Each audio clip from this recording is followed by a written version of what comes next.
In-depth movie highlights here. Tapping in with another one. Make sure to like and sub. The movie begins with a teenager named Reese in a small room full of telephones on the walls. Suddenly, one of them, which has a sticky note on it, begins to ring. Reese picks up the phone call and hears an automated voice which congratulates her on getting a royal flush. As she tries to get a grasp of what's going on, other telephones also start ringing and they all say the same thing. All of a sudden, water begins to pour out of the telephones and starts filling up the room. Just then, Reese points her attention upwards and sees a toilet attached to the ceiling. Realizing that she has to flush the toilet, she begins to climb the wall with the help of the telephones. However, she is unable to locate the toilet handle.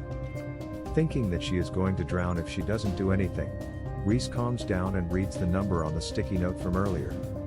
Luckily, an idea strikes her mind, and with little time on her hands, Reese swims back down and uses one of the telephones to dial the number. Her plan works and the telephone reveals a secret compartment which contains the missing toilet handle.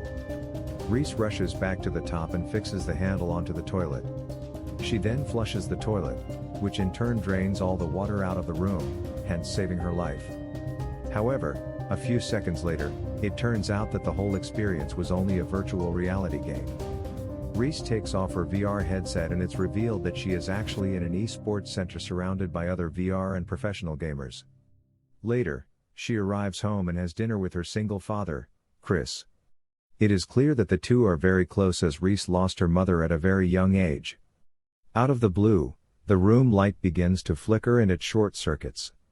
Then, we are shown a montage of different electrical outputs throughout the city which also gets destroyed in the same fashion. For some reason, everything that runs on electricity is imploding. Back inside the house, Chris thinks nothing of it and assumes that the city is going through a normal power outage. However, Reese can't get a signal and is disconnected from the outside world. Unfortunately, due to the ongoing short circuits, Reese's computer setup also goes up in flames. She somehow manages to put the fire out but is unsuccessful in saving her computer. Later in the living room, Chris lights a lantern and tells his daughter that this blackout was a much-needed break for her to get off her devices. The two then look at some old photos on her iPad and reminisce about the times when Reese's mom was alive. Soon, they fall asleep on the couch. In the middle of the night, Reese hears a strange sound coming from their warehouse and decides to inspect it. Without waking her father up, she slowly makes her way out with a lantern and then proceeds into the warehouse. There, she finds a book called Radio Flash, which is another term for electromagnetic pulse or an EMP. As Reese looks around the place, we get to know that the warehouse was actually her grandpa Frank's, who left to live in the mountains a few years back. After a while, Reese unveils a cloth blanket on the table which turns out to have a dismantled radio station beneath it. Hoping to get some answers from Frank, she skillfully puts together the parts and connects the radio successfully. She then turns on the device and calls for her grandfather, who replies a few seconds later. It turns out that Frank is also very concerned about the power outage, which he calls apocalyptic. According to him, almost the entire western part of the United States has been affected by this mysterious outage. He guesses that it might have something to do with electromagnetic pulse attacks. Frank then asks for Chris but learns that he is already asleep. So, he instructs Reese to summon him to the radio the next morning, as they have very little time left. He wants the father-daughter duo to immediately leave their home and join him in the mountains, as he has plenty of supplies stocked here. Before ending the call, Frank guides Reese to a map and a mobile radio which will aid them in their journey. The radio, however, will only work once they are in a 5-mile radius from Frank. All of this indicates that he had already prepared for this event way back in the past. Reese obliges and the very next morning, she informs her father of the situation. At first, Chris refuses to go to Frank's place, claiming that he is a lunatic, but when his daughter keeps on insisting, he decides to at least call the old man. Shortly after, the two head to the warehouse and Reese starts the radio transmission. After she leaves, Chris and Frank begin their conversation. At first, the old man proceeds to explain the truth behind the power outage. He reveals that everything that is happening is the effect of an EMP, which will soon cause chaos and bedlam in every part of the states. He also claims that supplies and tools will become scarce in just 3 days' time, so living in the mountains with him is the only safe option. Hearing all this, Chris is finally convinced and he makes up his mind to leave immediately. After a while, he along with Reese start packing their belongings while the situation outside begins to worsen. Police and civilians are at each other's neck because of the prolonged power outage. No one knows what is happening and when it will end. Meanwhile, Chris and Reese hop in their car and start their journey. On their way, they stop by the only open supermarket in the area to get some supplies. However, when they witness extensive violence among people for common supplies like water and food, they quickly retreat. As they leave the place, we are shown that thousands of other people are also trying to get out of the city. In the next scene, the father-daughter duo is forced to stop on a bridge because of an accident blocking the highway. A lady has seemingly lost her life and Reese witnesses this. A few hours later, the tension in the bridge reaches boiling points and an impatient man rams his vehicle into another.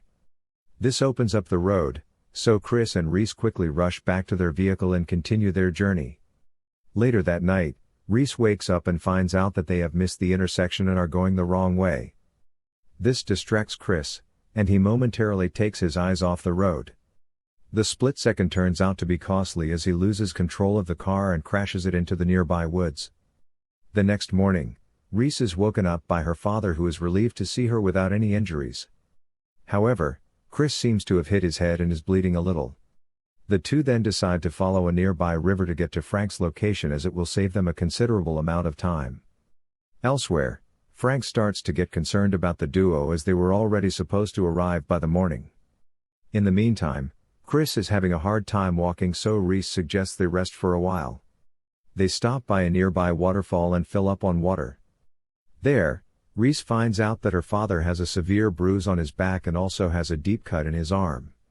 She immediately starts treating his wounds, despite Chris stating that he will be fine. After a while, they resume their journey, but Chris becomes weaker by the minute and eventually collapses. Before losing consciousness, he instructs his daughter to call for help.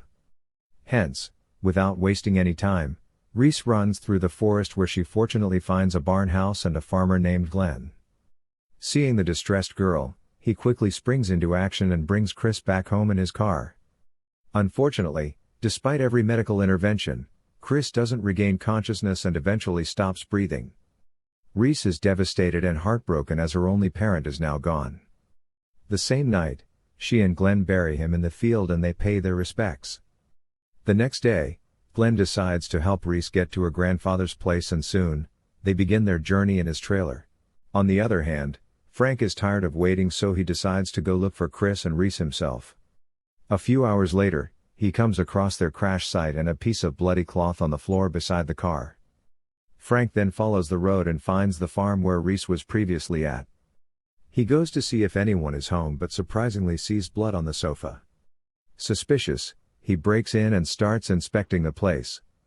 After not finding anything, he takes a good look at Glenn's photo and heads off. Outside, he notices the recently used shovel, Chris's clothes and also his burial site. Frank now knows that Chris is dead, but he doesn't have time to grieve as Reese, his granddaughter, is still missing. Elsewhere, along the way, Glenn notices a man on the side of the road asking for help. For safety precautions, he tells Reese to quickly go to the back of the trailer, fearing the man might be up to something shady. Glenn's worst fear comes true as the man pulls a gun on him and shoots him dead.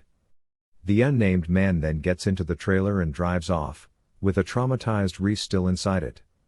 After a while, he stops by a car repair shop and sneaks in to steal gasoline from a truck. All of a sudden the man gets shot by a hunter and Reese uses this opportunity to flee. However, not long after, she gets caught by the same hunter who puts a bag over her head. When she finally opens her eyes, she is greeted by a strange old woman who claims that Reese trespassed on her property, so now, she will have to pay for it. Meanwhile, Frank finds Glenn's dead body and identifies him as the man in the photo. This makes him worry even more for Reese, and so he continues to search for answers. On the other hand, during dinner, the old woman introduces Reese to her family. Her son is Billy, the hunter from earlier, and Quinn, her shy and troubled grandson. It turns out Billy always beats and humiliates his son for no apparent reason. After the introductions, Reese explains the course of events on how she got here. She also asserts that she cannot stay any longer and has to get to her grandpa's as soon as possible. However, the old woman feels no sympathy and doesn't let her leave. Instead, she forces her to stay in the attic for the night.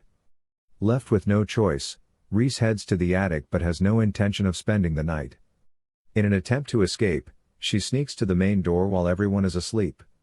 She then opens the lock but the old woman hears it and immediately sends Billy after her.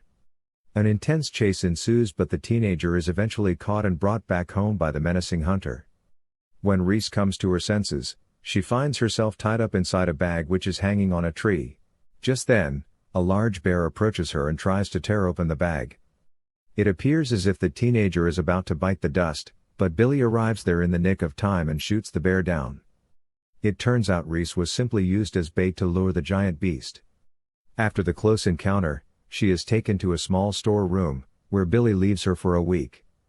But one day, he takes her out and the old woman tries to convince her to stay and become a partner to one of her sons.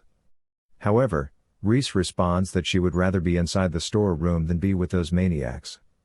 Her wish is fulfilled as the enraged woman orders Reese to be thrown back into the storeroom.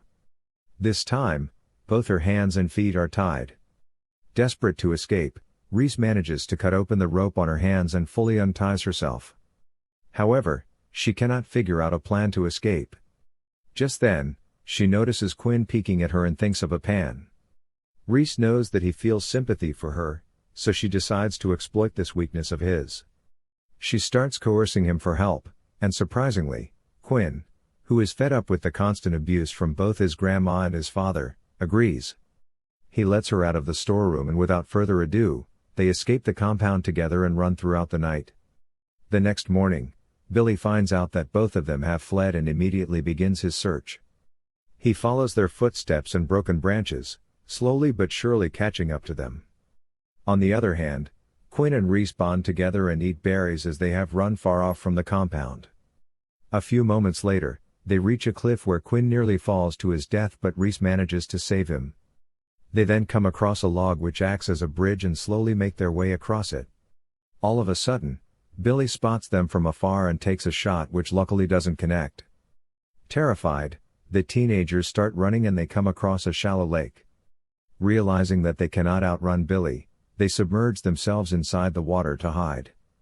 After the hunter crosses them, Reese and Quinn get out from the lake and flee in the opposite direction. However, as Billy is a seasoned hunter, he notices them from behind his back and tails them again. Eventually, he catches up to them, so Quinn decides to take him on while Reese hides behind a rock. As the two tussle, Billy's gun falls in front of Reese, but she hesitates to use it. However, when she realizes that Quinn will be beaten to death if she doesn't take any action, Reese gains the confidence to pick up the gun. She aims for Billy and finishes him off with one clean shot. But surprisingly, it is revealed that it was actually her grandpa, Frank, who fired the gun and saved the teenagers. He arrived at the place after hearing the gunshots. Relieved, Reese runs to her grandpa and hugs him tightly while tearing up. The scene cuts to some time in the future where, both Quinn and Reese live with Frank and do activities as a family. The world is still suffering from the after effects of the EMP, but here in the mountains, everything that is required to survive is available in abundance. The movie ends as Quinn opens Reese's laptop and notices several messages from her friends, indicating that the power outage problem is finally coming to an end. Don't forget to like and sub to the channel.